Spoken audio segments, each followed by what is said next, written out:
Assalamualaikum warahmatullahi wabarakatuh. Di kali ini Mimin akan menceritakan sebuah legenda seorang putri cantik dan asal-muasal terjadinya sebuah telaga warna. Alkisah di Jawa Barat berdiri kerajaan Kuta Tanggauhan yang dipimpin raja bernama Prabu Swarnalaya. Prabu Swarnalaya memimpin didampingi permaisurinya yang cantik yaitu Ratu Purbamana.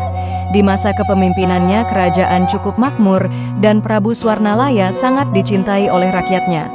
Prabu Swarnalaya merasa bahagia. Hal ini karena setelah sekian lama menikah, Prabu Swarnalaya dan Ratu Purbamana belum dikaruniai keturunan. Setelah ditelusuri, ternyata penyebabnya adalah Prabu Swarnalaya sendiri yang melanggar pantangan berburu rusa di Gunung Mas. Hal itu dikatakan nujum istana yang mendapat wangsit bahwa tiap rusa yang dibunuhnya menjadi simbol hilangnya satu keturunan dari Prabu Swarnalaya. Rasa sedih dan penyesalai meliputi Prabu Swarnalaya karena merasa hal ini menjadi kesalahannya.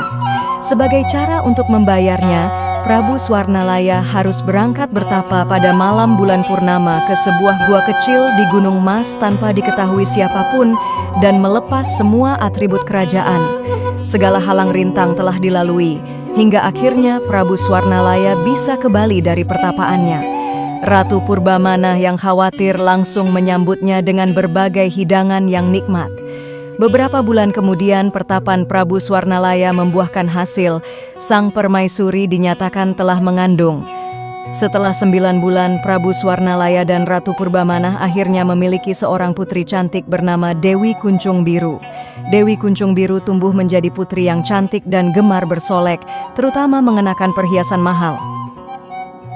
Prabu Swarnalaya dan Ratu Purbamana memang memanjakannya dengan limpahan harta dan kasih sayang yang tak terukur. Namun hal itu membuat Dewi Kuncung Biru menjadi sangat manja. Hingga suatu hari saat menjelang hari ulang tahunnya, Dwi Kuncung Biru meminta ayahnya untuk menghiasi tiap helai rambutnya dengan emas dan permata.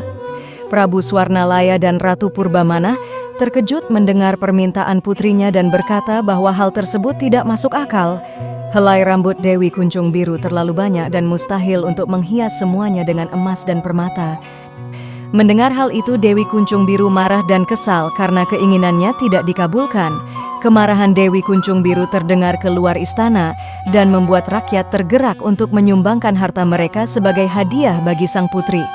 Prabu Swarnalaya dan Ratu Purbamana terharu dengan rasa cinta rakyat kepada putrinya dan menggelar pesta yang meriah dengan hidangan yang lezat sebagai rasa terima kasih. Pada saat pesta berlangsung, kotak berisi perhiasan yang sangat banyak itu pun diberikan kepada Dewi Kuncung Biru.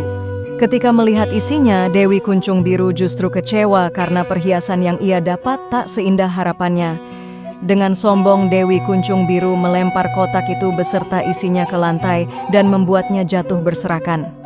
Semua orang termasuk Prabu Swarnalaya dan Ratu Purbamana terbelalak melihat sikap Dewi Kuncung Biru yang tak seindah parasnya. Ternyata alam pun murka akan sikap Dewi Kuncung Biru. Seketika gemuruh datang diikuti hujan dan badai. Tanah di sekitar istana juga terbelah, disusul dengan adanya air bah yang menenggelamkan semua yang ada di sekitarnya. Bersamaan dengan berhentinya hujan, kerajaan Kuta Tanggauhan pun menghilang dan digantikan dengan sebuah telaga yang berisi ikan cantik berwarna-warni.